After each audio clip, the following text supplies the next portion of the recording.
Kolhapur sports क्लबच्या पुढाकारातून आणि रगेडियन ग्रुपच्या सहकार्यानं ट्रायथलॉन आणि ड्यूथलॉन स्पर्धा रविवारी 5 ऑक्टोबर रोजी आयोजित करण्यात आल्यात। या स्पर्धेला लोहपुरुष हे नाव देण्यात आले।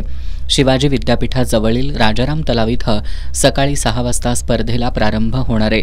2 किलोमीटर पोहणे, 90 किलोमीटर सायकलिंग आणि 21 किलोमीटर धावणं अशा 3 प्रकारात ट्रायथलॉन पार पडणार आहे, तर ड्यूथलॉनमध्ये केवळ धावणं आणि सायकलिंगचा समावेश असणार आहे। कोल्हापूर स्पोर्ट्स क्लबचे अध्यक्ष चेतन चव्हाण आणि रगेडियनचे आयर्नमॅन आकाश कोरगावकर यांनी ही माहिती दिली।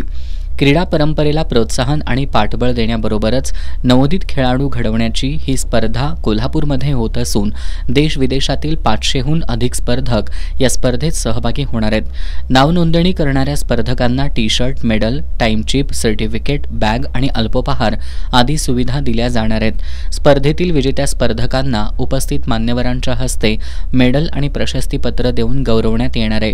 पत्रकार बैठकीला डॉक्टर विजय कुलकर्णी, एस.आर. पाटील, आशिष तंबाखे, गोरख माळी आदी उपस्थित होते।